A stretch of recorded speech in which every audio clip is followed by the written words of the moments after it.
예, 예관대로 마태복음을 공부하겠습니다. 기도하고 시작하도록 하시죠. 위대하신 주 하나님 감사드립니다. 만왕의 왕이시오 만주의 주이신 예수 그리스도께서 저희를 불러 모아주시고 저희들의 경배를 받아주심을 참으로 감사드립니다. 저희는 오늘부터 마태복음을 공부하려고 합니다. 마태복음에 담겨있는 하나님 아버지의 귀한 뜻을 저희들 온전히 깨달아 알 수 있도록 도와주시옵소서. 다소 어려운 내용도 있을 수 있겠지만 주님께서 저희들에게 지혜를 주시고 지각을 열어주셔서 이 내용들을 잘 깨달아 알 수 있도록 도와주옵시며, 무엇보다 왕이신 예수 그리스도를 높이고 또 주님의 뜻을 따라 살 수 있는 우리 모든 성도들 되게 도와주시옵소서. 성경에 올바른 교리를 깨닫지 못하고 성경을 잘못 알고 있는 수많은 사람들이 있습니다. 그 모든 잘못된 이론들도 하나님의 말씀으로 온전히 타파하여서 오직 예수 그리스도의 진리만이 높이 설 수 있도록 이끌어 주시옵소서. 주 예수님의 이름으로 기도드립니다. 아멘. 자, 마태복음입니다. 마태복음을 공부하는 이유는 사복음서 모두가 다 중요하지만 그 중에 하나쯤은 확실하게 알고 있어야지 성경의 전체 맥이 뚫릴 것 같아요. 무엇보다 마태복음은 예수님을 왕으로 제시하는 내용인데 성경에서 이 부분이 되게 강조합니다. 구약에서 하나님께서 예수님에 대한 예언을 많이 해놓으셨고 또 예수님께서는 우리의 구세주로 오셨지만 또 왕으로 오실 거 아니겠어요? 그 모든 왕에 대한, 왕국에 대한 예언들이 구약에 되게 많아요. 그리고 그 모든 것들을 성취시키고 또 그렇게 오신 예수님께서 행하신 많은 것들을 제대로 알 때에 우리가 성경을 이제 제대로 알 수가 있습니다. 어떤 분들은 계시록을 통해서 우리의 신학의 딱 기준을 딱 세울 수가 있다고 하는데 그것도 맞는 말이거든요. 근데 우리는 마태복음을 통해서 그 내용을 잡고 있습니다. 왜냐하면 예수 그리스도의 행적, 예수님의 설교, 예수님의 모든 사역들을 하나하나 볼 때 그 자체가 은혜이기도 하거니와 또 그분이 마태복음에서 행하신 많은 설교들, 또 그분이 행하신 것들, 또 마태복음에 묘사된 예수님의 모습들을 우리가 명확히 알아야 돼요. 왜냐하면 세상에 그것을 잘못 알고 있는 사람들은 너무나 많거든요. 자, 마태복음에 보게 되면 때때로는 행위적인 것들이 많이 나올 수 있고요. 율법적인 것들은 나오기도 합니다. 그러다 보니까 그런 것들을 배격한단 말이에요. 성경 자체를 배격해버리는 경우가 있고요. 또 어떤 경우는 그런 부분들만 수용하다 보니까 성경을 율법적으로 보기도 하죠. 또 우리의 삶 자체를 이제 율법으로 가져오려고 한단 말입니다. 성경에는요, 교리라는 것이 있고요. 우리의 교훈이라는 것이 있습니다. 교리라는 것이 이런 것이에요. 어떤 주제를 명확하게 설명한 것, 체계적이고 확실하게 설명해서 이 올바른 교리를 말하지 않고 잘못된 교리를 말하면 이단이 되는 거거든요. 올바른 교리를 말해야지 하나님께서 이 기독교 신앙에게 주신 그 부분들을 확실하게 깨달을 수 있고 그 진리를 알 수 있어요. 또 교리 중에는 이런 것이 있습니다. 실천적인 교리, 즉 직접적인 명령이죠. 자, 예를 들어서 이제 구약 레위기를 생각하면 좀 쉽습니다. 이 레위기에 보게 되면 돼지고기도 먹지 말라 하시고 희생제를 드릴 때는 이렇게 저렇게 하는 규례가 있잖아요. 그렇죠? 그런데 그런 내용들을 보게 되면 지금 우리는 그런 내용들을 예표로 받아들여요. 모형으로 받아들여요. 우리 중 누구도 예수님으로 십자가 피로서 구원을 받았는데 다시금 동물의 희생제를 드린다든지 돼지고기를 먹지 않는다든지 이런 거 아니잖아요. 그렇다고 그게 성경 아닙니까? 성경이거든요. 우리에게도 분명히 성경이에요. 레위기든 모든 구약 모든 것들이 우리에게도 성경입니다. 문자 그대로 하나님의 말씀이에요. 하지만 그 말씀들을 우리가 직접 명령으로 따르진 않아요. 왜? 구약이니까. 우리에게 직접 명령한 것이 아니니까. 이처럼 하나님의 말씀이지만 우리에게 직접 명령한 것이 아닐 때에는 우리가 교훈으로 받아들이고 또 그 이제 기록 가운데서 하나님의 뜻을 발견할 수가 있는 것입니다. 하지만 레위기가 우리한테 직접 말한 명령이 아니라고 해서 누군가에게도 직접 명령하지 않은 그러니까 직접적으로 명령하지 않은 건가요? 그건 아니죠. 분명은 누군가에는 직접적으로 명령한 교리입니다. 구약 유대인들은요, 그 말씀을 분명히 지켰어야 됐어요. 문자 그대로 지켜야 돼요. 만약 그것을 문자적으로 지키지 않으면 그는 죄를 짓는 것이죠.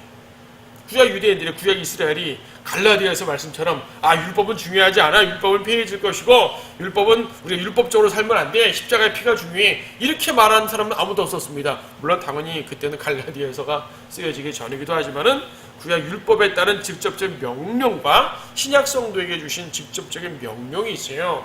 자, 마태복음도 예를 들어서 그렇습니다. 마태복음 19장 보게 되면 어떤 부자가 예수님께 와가지고 선한 선생님, 제가 어떻게 하면 영생을 얻겠습니까? 영생을 얻겠냐는 질문을 합니다. 자, 여기 예수님은 뭐라고 그러시냐면요, 내가 영생을 얻으려면 계명들을 지키라고 했습니다. 어떤 계명이요? 구약에 있는 율법 계명을 지키라는 것이에요. 계명을 지키라는 말이죠. 하지만 사도행전 16장에서 빌립보 간수가 바울에게 어떻게 구원을 받겠습니까? 라고 물어봤더니 뭐라 그랬냐면 주 예수 그리스도를 믿으라 그랬습니다.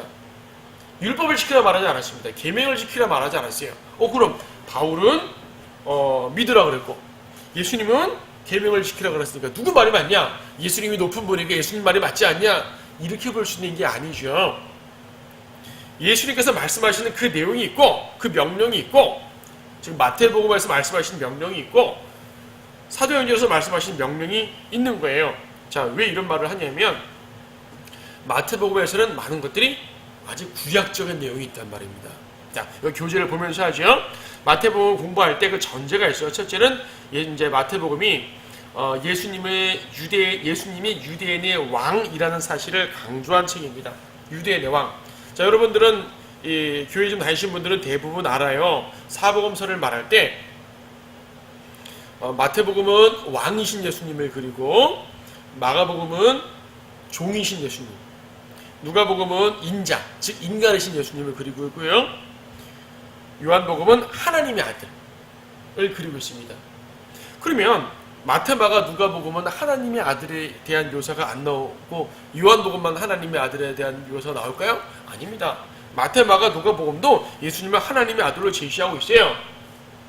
자, 마태복음이 예수님을 왕으로 제시했는데 그러면 요한복음에는 하나님 예수님을 왕으로 제시하지 않았습니까? 아니요. 다른 복음서에서도 예수님을 왕으로 제시했습니다. 그런데 마태복음에서는 모든 서술들이 예수님을 왕이다 라는 부분의 그 주제에 맞춰 서술하고 있는 것이고 요한복음은 예수님을 하나님의 아들이다 라는 주제에 맞춰서 서술하고 있는 것이에요. 그래서 마태복음에서는 예수님을 왕으로 말하는 거죠. 근데 그냥 왕이 아니라 유대인의 왕입니다. 물론 예수님은 우리의 왕이기도 합니다. 온 세상의 왕이기도 하죠. 하지만 마태복음에서 제시하는 것은 유대인의 왕을 제시해요. 무슨 말인가요?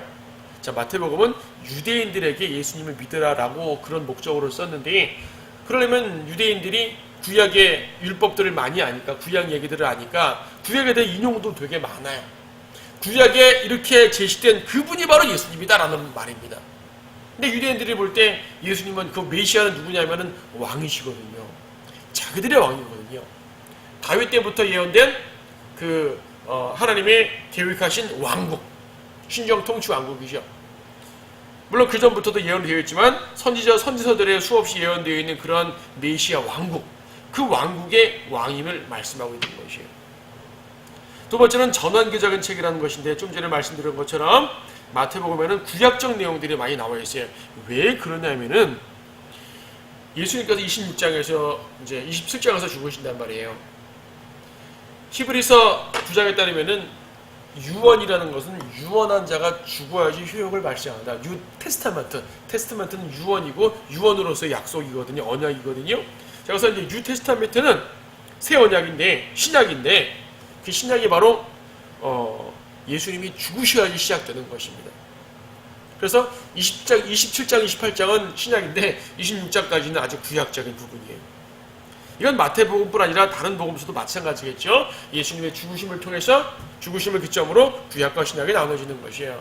하지만 다른 복음서들, 특히 요한복음에서는요, 예수님의 죽으시길 전하는 그런 부분에 대해서도 성경 기록과 어떤 설명, 서술을 할 때는 우리 교회가 받아들일 수 있는 그러한 이제 하나님의 아들로서의 묘사를 많이 하는 반면 마태복음에서는 정말 구약적인 상태로 묘사를 많이 해요. 중간중간에 신약적 교리도 종종 나오긴 하지만 대부분 구약 교리가 많습니다. 그러다 보니까 마태복음을요, 구약과 신약의 과도기, 즉 전환이라는 말을 합니다. 우리가 얼마 전까지 히브리서를 공부했는데 히브리서는 교회 시대와 환란 시대의 전환기예요. 그래서 히브리서에는 교회 시대에 대한 내용도 나오고 환란 시대에 대한 교리도 나왔어요. 그러다 보니까 예수님의 보혈에 대한 강조도 있었지만 또 무엇인가를 행하라, 구원을 잃어버릴 수 있다, 이런 메시지들이 혼재했기 때문에 혼동스러웠었잖아요. 반면 마태복음은 그렇게 혼동스럽지 않은 것이 막 섞여 있다기보다도 앞부분에는 유대인과 연관된 내용, 뒷부분에는 교회와 연관된 내용, 즉 앞부분에는 구약적인 내용, 뒷부분에는 신약적인 내용이 있기 때문에 그렇게 어렵지 않습니다. 세 번째는 교회가 아니라 왕국의 관점에서 기록되었다고 말했는데, 이것은 첫째 부분에 예수님이 유대인의 왕이라는 것과 연관됩니다. 마태복음에 유일하게 천국이라는 단어가 들어가 있어요. 다른 복음서에는 천국이라는 말 없습니다. 다른 복음서에는 하나님의 나라라는 말이 들어가 있습니다. 그럼 마태복음에는 하나님의 나라라는 말이 없냐? 아니요, 마태복음도 하나님의 나라 있습니다. 마태복음에는 하나님의 나라라는 말과 천국이라는 말이 둘 다 들어있는데, 다른 복음서는 천국이라는 말 자체가 없어요. 무슨 말입니까? 이 천국이 뭐냐면 킹덤 오브 헤븐, 이건 우리가 죽어서 가는 하늘나라 이 개념을 말하는 건 아닙니다. 디모데후서 4장에서는 사도 바울이 자신의 신앙의 그 마지막을 고백하면서 성도들이 죽으면서 가는 저 하늘나라, 헤븐리 킹덤이라고 그러는데 하늘나라 간다고 말했습니다. 우리의 혼이 올라가는 거죠. 근데 마태복음에서 제시된 천국, 즉 킹덤 오브 헤븐이라는 말은 우리가 죽어서 가는 하늘나라라기보다도 메시아께서 이루시는 왕국을 말하는 그러한 개념에서 쭉 쓰여진 것이에요. 우리 앞으로 구절들을 하나하나 보면서 찾아보겠지만, 예수님이 유대인의 왕이시고 또 거기에 대한 구약의 수많은 예언들이 있고 그들이 기다린 바 메시아 왕국이란 말입니다. 다윗 왕국, 다윗의 보좌, 그 왕국이 천국입니다. 자, 여기에 대해서 우리가 3장을 지나갈 때 다시 한번 강조가 드릴 것이에요. 자, 그래서 이제 우리가 이런 것들을 마태복음의 서론으로 이제 정리해 놓고 본격적으로 보도록 하겠습니다. 마태복음 1장은 예수님의 계보가 나오죠. 우리 앞에서 봤던 것처럼 마태복음은 유대인의 왕이신 예수님을 다룬다고 했는데, 그래서 왕, 그 마태복음의 매 내용을 볼 때마다 항상 왕이 강조될 것입니다. 굳이 제목을 붙여본다 하더라도 1장은 왕의 계보, 2장은 왕의 탄생, 3장은 왕의 침례, 4장은 왕의 시험, 이런 식으로 항상 왕이 들어갈 것이에요. 왕과 연관해서 설명이 될 것입니다. 그래서 여기서 왕의 계보가 나오는데요. 이 계보를 잘 살펴보게 되면은 왜 하나님께서 이렇게 기록하시는지를 알 수 있죠. 자, 계보를 보죠. 1장 1절, 다윗의 아들이요 아브라함의 아들인 예수 그리스도의 세대에 관한 책이라. 자, 다윗의 아들과 아브라함의 아들이 나옵니다. 아브라함을 강조한 것은 아브라함이 유대인의 기원이기 때문이고요. 다윗의 아들을 말하는 것은요, 다윗에게 주어진 왕권을 강조하기 위함입니다. 구약에 수많은 언약들도 있지만 다윗의 언약, 아브라함의 언약, 이것이 또 중요해요. 아브라함도 누군가의 아들입니다. 아브라함의 아버지는 테라라는 사람이었죠. 테라의 아들입니다. 그 테라도 또 누군가의 아들이죠. 그 아버지 아담까지 올라갑니다만은 마태복음의 계보에서는 아담부터 말씀하지 아니하고 아브라함부터 말씀하고 있어요. 왜? 아브라함이 이스라엘의 기원이기 때문에, 유대인의 기원이기 때문에. 그럼 예수님은 유대인의 왕을 다루는 부분이거든요. 온 세상의 왕이시기도 하지만 마태복음에서 강조하는 부분이 유대인의 왕입니다. 그래서 마태복음에서는 아브라함부터 나와있죠. 그리고 왕이기 때문에 다윗이 강조되는 것입니다. 그래서 처음부터 유대인의 왕인 것을 강조하고 있는 거죠. 1절에 또 세대에 관한 책이라는 말이 있는데, 세대에 관한 책이라, The Book of the Generation, 이 표현이 성경에 딱 2번 나옵니다. 세대라는 말은 꽤 많이 나오지만 세대의 책, 세대에 관한 책이라는 말 딱 2번 나오는데, 하나가 여기고 하나가 창세기 5장 1절이에요. 창세기 5장에 보게 되면은 한번 보죠. 창세기 5장 보게 되면은 이제 인류의 그 셈의 자손들을 쭉 말씀하고 있습니다. 셋의 자손들, 아담의 자손들이죠. 창세기 5장 1절 말씀 보게 되면은, 이것이 아담의 세대들에 관한 책이라. 하나님께서 사람을 창조하시던 날에 하나님의 모습대로 그를 지으셨으니 주께서 그들을 남자와 여자로 창조하시며 그들을 창조하던 날에 그들에게 복을 주시며 그들의 이름을 아담이라 부르셨느니라. 아담이 130년을 살며 자기 모습대로 자기 형상을 따라 아들을 낳아 그 이름을 셋이라 불렀더라. 자, 셋 나오죠. 자, 아담, 셋 쭉 그 계보예요. 사절에서 셋을 낳은 후 몇 년 살고 누구를 낳고 또 몇 년 살고 죽으니라. 또 셋도 어떻게 해서 몇 년 살고 누구를 낳고 죽으니라. 몇 년 살고 누구를 낳고 또 더 살고 죽으니라. 계속 나와 있습니다. 아담, 셋, 이렇게 에노스 쭉 나오는 거죠. 근데요, 창세기에 보게 되면은 좀 몇 살 몇 살이 중요한 게 아니라 지금 말씀드리는 것은 창세기에 보게 되면 결과적으로 꼭 그리고 그가 죽으니라 and he died 죽었단 말 나옵니다. 당연히 죽었죠. 살아있는 사람 없으니까.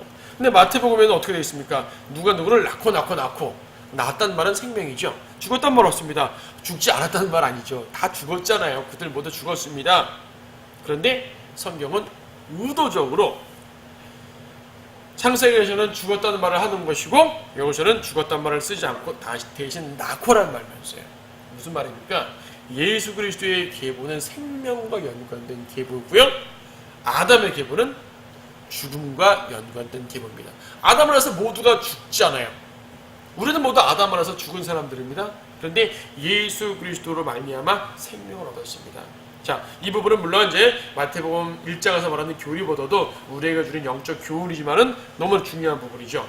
아담을 해서 모두가 죽습니다. 하지만 그리스도 안에서 모두가 삽니다. 그래서 그리스도의 세대와 아담의 세대를 구분하시려는 영적으로 구분하시려는 하나님의 세심한 의도가 담겨있는 그런 구절이 되겠죠. 자, 다시 이제 계보 자체에 집중해 봅시다. 예수님의 왕의 계보에 집중해 봅시다. 이 계보는요, 단순하게 예수님의 계보라 말하면 안 돼요. 물론 예수님의 계보죠. 그런데 그냥 예수님의 계보가 아니라 왕으로서의 예수님의 계보라 말해야 됩니다. 복음서에 예수님의 계보는 딱 두 번 나옵니다. 하나는 마태복음과 하나는 누가복음인데요. 마가복음엔 계보가 없어요. 왜? 마가복음은 종으로 오신 예수님이니까 종에게 무슨 계보가 필요해요? 이러면 되죠. 그래서 마가복음은 시작부터 1장부터 그분의 사역을 말하고 있습니다. 요한복음은 하나님의 아들이잖아요. 하나님께 무슨 계보가 필요해요? 하나님이시니까 그냥 처음부터 그분이 이제 말씀이시고 뭐 진리시고 빛이시고 이런 부분이 강조되고 있죠. 근데 마태복음과 누가복음은 계보가 있어요. 마태복음은 왕으로 오셨기 때문에 왕의 정통성을 말하기 위해 왕의 계보가 있는 것이고 누가복음은 인간이잖아요. 인간은 당연히 누군가에 태어났으니까 계보가 있죠. 자, 두 개의 계보가 좀 다른데 좀 이따 또 보도록 하겠습니다. 2절에 보게 되면 아브라함은 이삭을 낳고 이삭은 야곱을 낳고 야곱은 유다와 그의 형제들을 낳았다고 그래요. 이상하죠? 아브라함 이삭을 낳고 이삭은 야곱을 낳고 까지는 좋아요? 근데 야곱은 유다와 그의 형제들을 낳았다고 되어 있습니다. 자, 야곱의 아들은 12아들입니다. 12아들인데 대표를 유다로 넣었어요. 왜 유다를 넣었을까요? 유다가 장자입니까? 아니요. 장자는 루벤이에요. 루벤. 근데 루벤은 잘못한 게 있어서 장자에서 이제 밀려났어요. 하나님께서 루벤을 장자에서 치워버렸습니다. 그리고 누구예요? 유다를 장자로 세웠나요? 아니요. 장자는 요셉입니다. 요셉을 장자로 세웠어요. 그러면 족보라는 것은 장자 중심으로 가야 되기 때문에 당연히 아브라함 이삭을 낳고 이삭은 야곱을 낳고 야곱은 요셉과 그의 형제들을 낳고라고 되어야 될 터인데 요셉이 아니라 유다를 강조했습니다. 왜 유다를 강조했을까요? 유다가 왕권을 가진 지파이기 때문이에요. 자, 이처럼 마태복음은 처음부터 왕권을 강조하고 있습니다. 여러분 잠깐 보실까요? 역대기상 5장 말씀 보세요. 역대기상 5장. 역대기상 5장 1절 2절 보면 그런 말씀이 있습니다. 이스라엘의 맏아들 루벤의 아들들이라 그가 맏아들이었으나 그의 아버지의 침상을 더럽혔으므로 그의 장자권이 이스라엘의 아들 요셉의 아들들에게 주어졌더라. 그러므로 그 계보가 장자권을 따라 계수될 것이 아니니 이는 유다가 그의 형제들보다 뛰어났으며 그에게서 최고 치리자가 나왔으나 장자권은 요셉에게 있었습니다. 자, 분명히 장자권은 요셉에게 갔습니다만은 예수님의 계보는 요셉이 아니라 누구예요? 유다를 통해서 주어졌습니다. 왜? 왕이기 때문에. 창세기 49장 10절 보게 되면은 유다 지파에서 왕이 나온다는 예언이 있어요. 그러니까 이거죠. 이스라엘 역사에서 최초의 왕은 누굽니까? 사울이죠.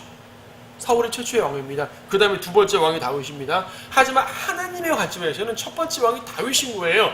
왜? 사울은 베냐민 지파죠. 또 사울이 세워진 것 자체가 하나님의 의도 가운데 세워진 것이 아니라 백성들이 막 떼쓰듯이 요구해가지고 그냥 허락해 준 것이거든요. 결과적으로 이제 사울은 하나님께서 왕에서 제거해버리셨죠.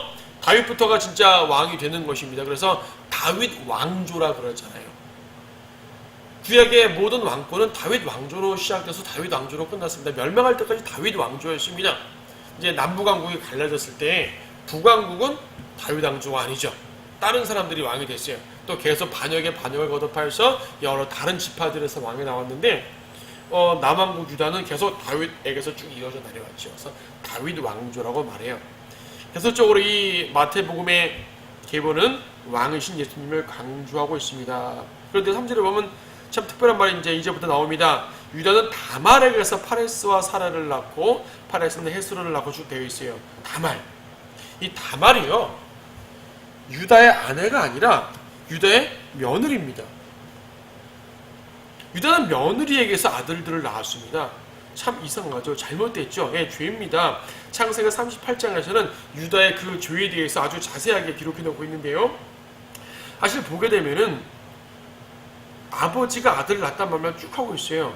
솔로몬의 르호보암 낳고 아사가 여호사밧 낳고 쭉 그렇게 되어 있죠. 그런데 여자가 나온 것이 몇 군데 나오죠. 근데 그 여자들이 다 이방 여인이에요. 맨 뒤에 마리아 빼고는 다 이방 여인이에요. 3절에 다말을 낳았다. 다말 나오죠. 다말.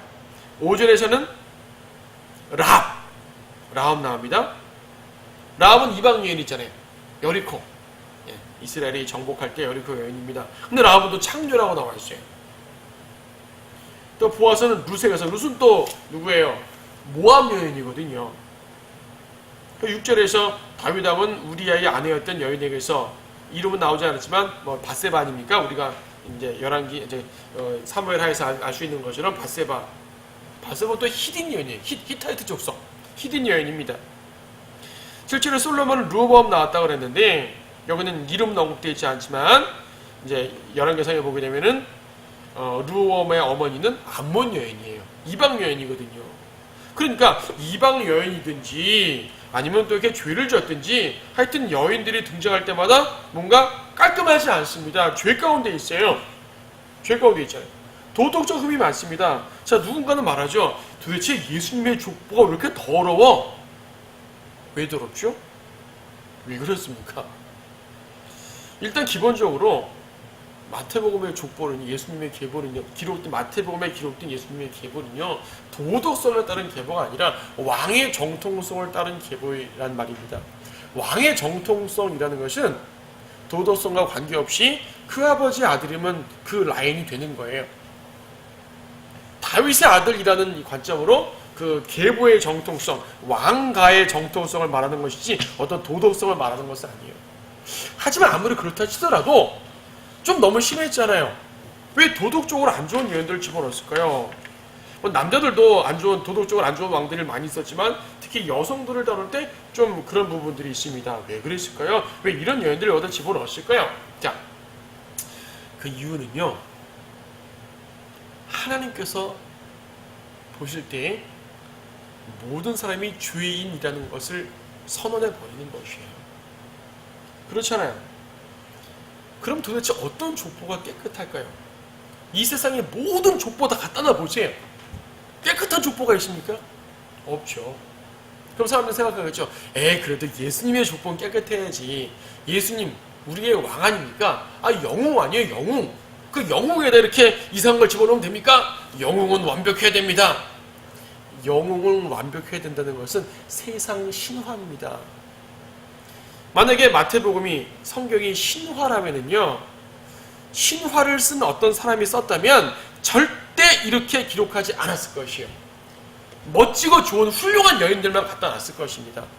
영웅적인 사람들만 집어넣었을 것이에요. 왜? 우리의 지도자는 완벽해야 되니까. 세상 신화들 보세요. 다 뭔가 완벽하게 나오지 않습니까? 그런데 성경은 그렇지 않습니다. 인간의 적나라한 모습을 보여주시는 것이에요. 예수 그리스도께서 위대하신 것이지 예수님의 인간 조상들이 위대한 건 아니란 말입니다. 자, 예수님의 족보도 이렇게 인간 족보를 볼 때는 완벽하지 않은데, 경건하지 않은데, 세상 누가 경건하다는 말이에요. 경건한 척하는 수많은 사람들, 그 모든 사람들의 위선을 완전히 끊어버리시기 위해서 하나님께서는 이렇게 불완전한 모습을 보이는 것이에요. 계보가 불완전한 모습 보인다고 해서 예수님이 불완전하다는 건 당연히 아니죠.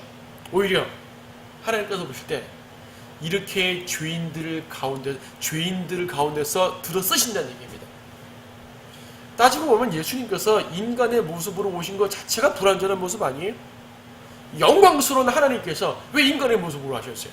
그 더럽고 추한 모습으로. 예수님이 육신 안에 스스로를 제한시키셨을 때 그 육신은 인간의 육신이잖아요. 예수님이 간혹 위대한 이적들을 행하시고 부활하신 다음에 초자연적인 몸으로 다시 바뀌었지만 어린아이를 오셔가지고 십자가에 죽으실 때까지 그분은 연약한 인간의 육신으로 오셨어요. 그분 스스로가 인간 역사에 개입하신 것이고 자신을 들여서 그 안으로 들어오신 것이에요. 죄인과 함께 머무르기 위해 들어오신 것이에요. 죄인의 친구로 오신 것이에요. 그런 예수님 앞에서 어떤 족보가 좀 깨끗하고 더럽고 이게 뭐가 중요하겠습니까? 인간은 죄인인데 오히려 그 가운데서 예수님 홀로 빛나시는 것이에요. 그래서 예수님께서는 그분의 족보에 이렇게 지저분한 모습 다 보이죠. 여러분 우리가 지저분한 이 내용들을 말하게 되면 사실상 말하기가 민망한데 하나님께서는 민망하지 않으신가 봐요. 여러분 창세기부터 쭉 보게 되면 그 적나라한 죄를 기록할 때 하나님께서 괜히 감추거나 그런 거 없거든요. 그냥 기록해 놓으시는 것이에요. 하나님께서는 떳떳하시거든요. 인간들의 죄에 대해서 우리가 민망한 거지 그분이 민망한 것이 아니에요. 인간들의 죄악들을 낱낱이 드러내 놓으시고 오직 그분의 위대하심, 그분의 거룩하심, 그분의 왕되심을, 그분의 구세주 되심을 드러내시는 것입니다.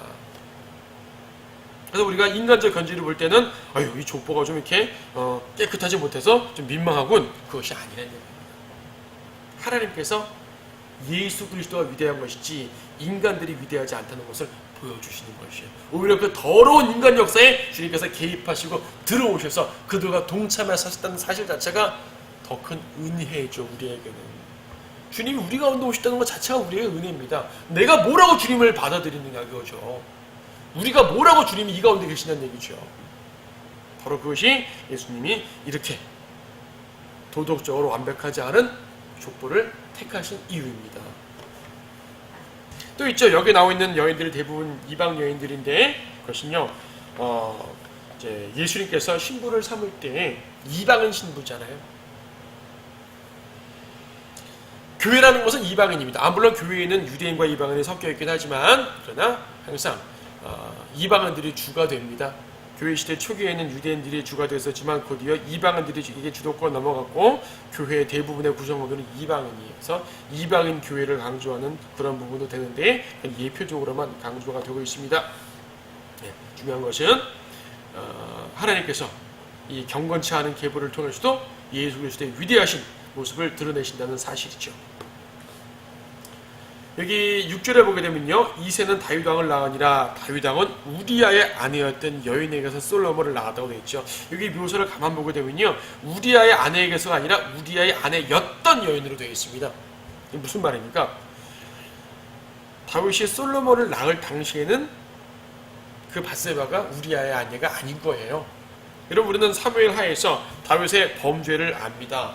다윗은 우리아의 아내를 범했어요. 그리고 다윗이 간음할 때까지 이 밧세바라는 여인은 우리아의 아내였고요. 그런데 그때 태어난 아이는 어땠습니까? 죽이셨습니다. 하나님께서 그 상황 자체에서 죽여버리셨어요. 솔로몬을 낳을 때는 이미 더 이상 우리아의 아내가 아니라 다윗의 아내가 된 상태에서 솔로몬을 낳았습니다. 만약 우리아의 아내인 상태에서 솔로몬을 낳았다면 그 아이가 다윗의 아들이에요. 우리아의 아들이에요. 자, 논쟁이 붙을 수가 있겠죠? 사무엘하 당시에 이미 논쟁이 붙을 수가 있겠죠? 그럼 예수님의 계보는 이 다윗의 씨라는 그 씨의 순수성을 강조해야 되는데 그것이 깨지잖아요. 그래서 하나님께서는 사무엘하 당시에 이미 그 아이를 죽여버리시고 그 다음에 다윗의 정식 아내가 된 상태에서 솔로몬을 낳은 것이 우리는 역사에서 확실해 봅니다. 그럼에도 불구하고 마태복음 6장 3번도 도장 찍으시는 것이에요. 우리아의 아내에게 솔로몬을 낳은 것이 아니라 우리아의 아내였던 여인에게서 솔로몬을 낳으신 거죠. 다윗의 아들입니다. 분명한 다윗의 아들임이 드러나는 것이에요. 이 족보의 씨에 대해서는 이제 순수성, 다른 사람이 들어오면 안 되는 것입니다. 반드시 다윗 계열의 사람들이 있어야 되는 것이에요. 그래야지 예수님이 왕으로서 다윗의 아들로 등장하는 왕으로서의 흠이 없는 것이죠. 변변한 성경들에서는요. 아내였던이란 말이 없고 그냥 아내에게서 되어 있습니다. 그래서 변경된 성경에 따르면은 이 솔로몬은 가늠한 자식이 되는 것이에요. 가늠에서 태어난 아들이 되는 것이에요. 또 가늠이라는 도덕적 문제보다도 다윗의 씨이냐 아니냐 이런 논쟁이 붙을 수 있는 상황이 되어버리는 것이죠. 그래서 하나님께서는 그것을 완벽하게 처리하시기 위해서 이제 단어를 적절한 묘사를 써 놓으신 것이죠. 예. 그 다음부터 왕들의 이야기가 쭉 되어 있습니다. 솔로몬이 르호보암 나왔고요, 아비야를 나왔고요, 아사를 나왔고요, 여호사밧을 나왔고요, 쭉 있습니다. 쭉 있어요. 그런 가운데서 이제 16절 말씀 보시게 되면은 야곱은 마리아의 남편 요셉을 낳았으니 마리아에게서 그리스도라는 예수가 나시니라. 자, 요셉까지가 이 계보입니다. 다윗의 계보예요. 요셉은 다윗의 후손이거든요. 중간에 이게 이 바벨론 포로 때 왕이 끊어지고 왕국이 멸망해서 그러지, 만약에 왕국이 쭉 이어졌다면 요셉은 왕이 될 수도 있는 사람이었죠. 이 계보에 따르면요. 자, 요셉. 그런데 갑자기 마리아가 등장합니다. 요셉만 하면 끝나는데 지금 계보는 다윗의 계보를 말하는데 왜 갑자기 마리아가 등장하죠? 왜냐하면 예수님은 요셉의 친아들이 아니기 때문에. 예수님이 요셉의 아들이 아니죠. 요셉은요, 그 가정 안에서 아버지 역할을 했을 뿐입니다. 하지만 진짜 아버지는 아니에요. 왜냐하면 예수님께서는 남자 없이 마리아에게서 동정녀 탄생이라고 그러죠. 남자 없이 여자로에게만 태어난 것입니다. 마리아에게서만 태어난 것이에요. 천주교인들은 여기서 마리아가 강조한 것을 보니 역시 우리의 성모님 하고 말할지 모르지만 하나님께서 여기서 마리아를 집어넣으신 이유는 예수님이 요셉의 직접 아들이 아니기 때문입니다. 그럼 갑자기 계보가 바뀌잖아요. 예수님이 지금 이렇게 족보를 쭉 말한 것이 다윗의 계보를 말했는데 갑자기 마리아를 집어넣게 되면 요셉까지는 다윗의 계보를 인정했지만 갑자기 마리아에게 나오면은 예수님은 다윗의 아들이 아닌 거네요? 왜 그렇죠? 이렇게 질문할 수 있겠죠. 그래서 우리는 누가복음 계보를 잠깐 보셔야 됩니다. 누가복음 3장에도 계보가 나오는데요. 이 계보는 조금 달라요. 마태복음에서는 아브라함부터 나와 있지만 누가복음에서는 좀 이제 거꾸로 역으로 기록되어 있는데 누가복음 맨 마지막 절 38절 보게 되면 카이나는 에노스의 아들이요 에노스는 셋의 아들이요 셋은 아담의 아들이요 아담은 하나님의 아들이었느니라 그러죠. 누가복음은 이제 유대인의 왕으로 오신 예수님을 다루는 그게 주제가 아니기 때문에 이 계보도 최초의 인간 아담에까지 올라갑니다. 그리고 아담은 하나님의 아들이었다고 되어 있으니까 자, 아담부터 이어져 내려온 계보입니다. 물론 그 계보는 당연히 아브라함으로 연결되죠. 아브라함 34절에 아브라함이 나옵니다. 아브라함. 그리고 32절에는 다윗이 나옵니다. 아담부터 이어지고 아브라함으로 됐어요. 아브라함부터 다윗까지 쭉 연결돼요. 그래서 아브라함부터 다윗까지 연결된 내용을 보게 되면 마태복음과 동일합니다. 그런데요, 다윗부터 이어져 내려오는 보게 되면 달라요. 지금 마태복음의 계보에서는 다윗 다음에 솔로몬 다음에 르호보암 나오죠. 근데 누가복음에 보게 되면은 좀 어디에요? 누가복음에 다윗이 나왔고 31절 보게 되면은 여기 끝에서부터 봐야죠. 나단은 다윗의 아들, 마타다는 나단의 아들. 그러면 다윗 밑에 솔로몬이 아니라 다윗 밑에 나단, 마타다, 메난, 멜레아, 엘리야킴 이렇게 내려오는 것이에요. 다르잖아요. 왜 다르죠?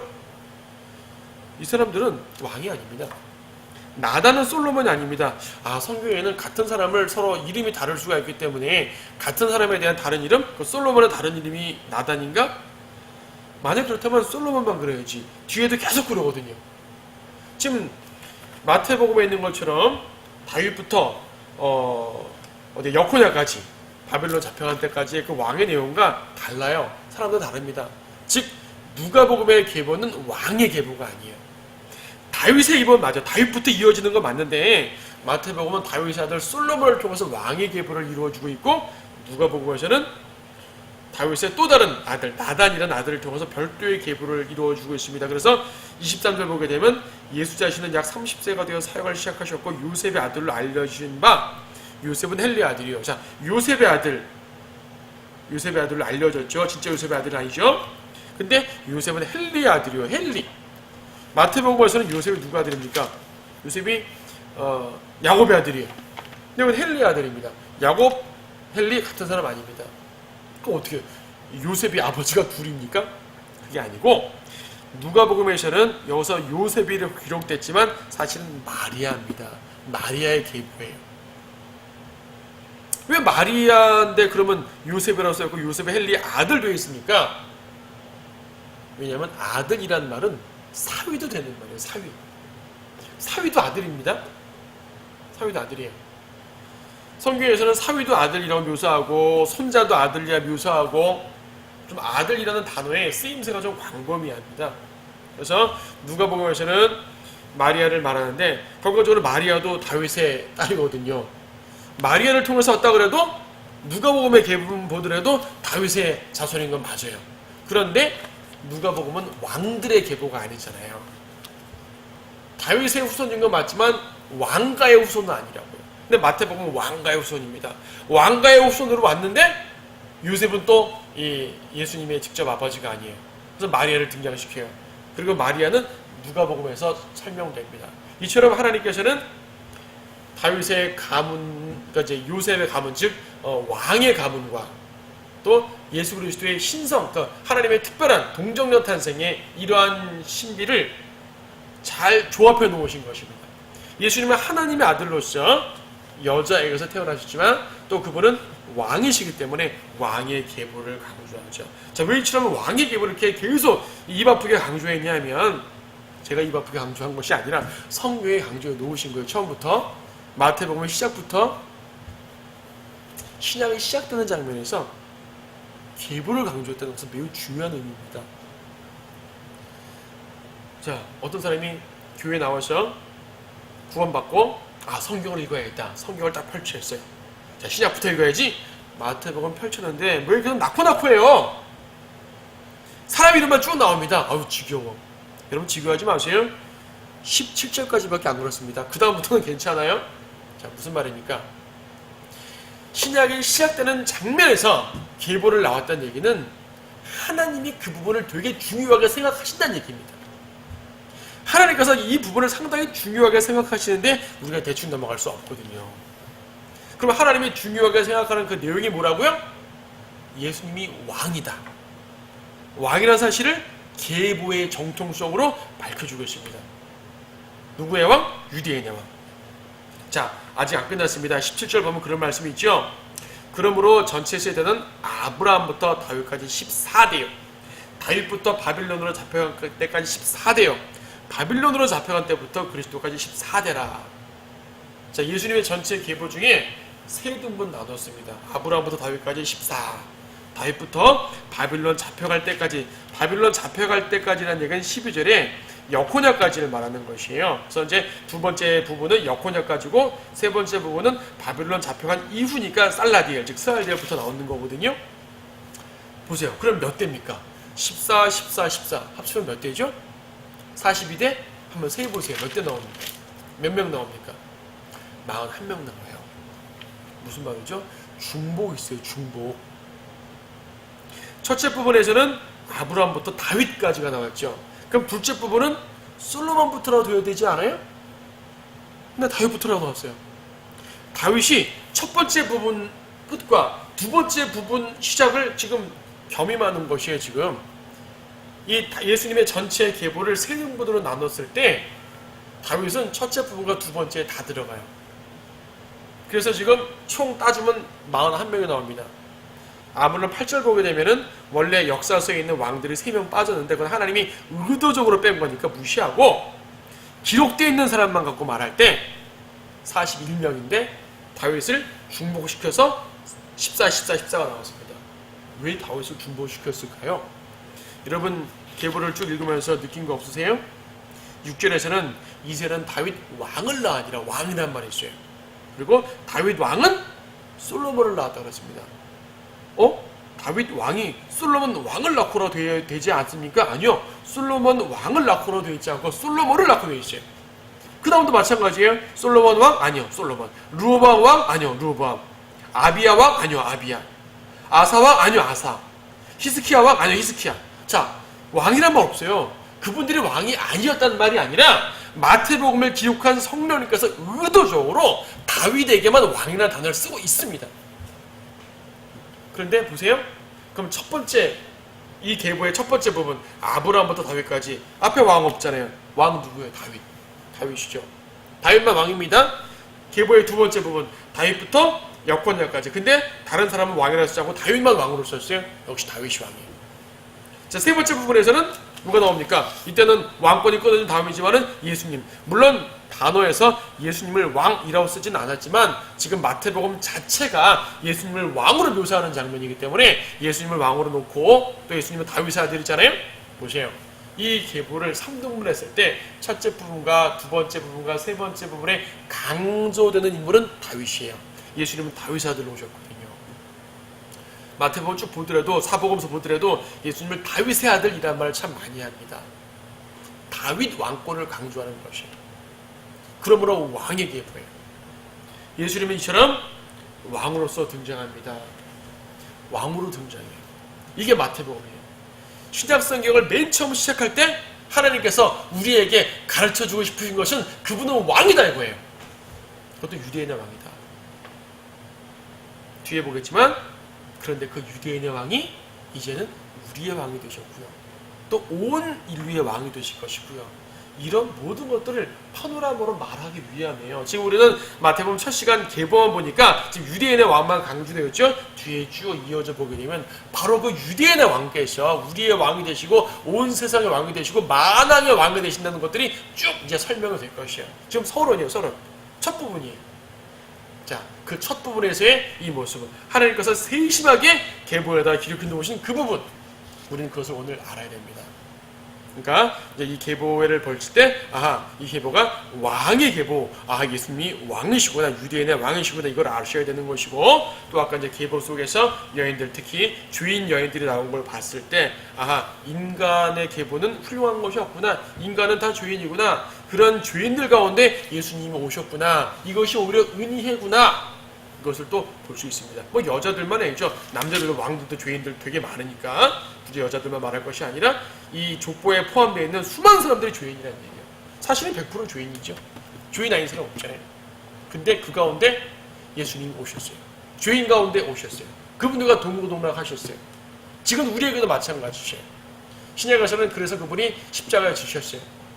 죄인을 구원하시기 위해서. 이 은혜가 시작됩니다. 그러니까요, 교리적으로 보게 되면은 마태복음 1장은 왕과 연관된 내용이지만은 영적으로 보게 되면은 그래요.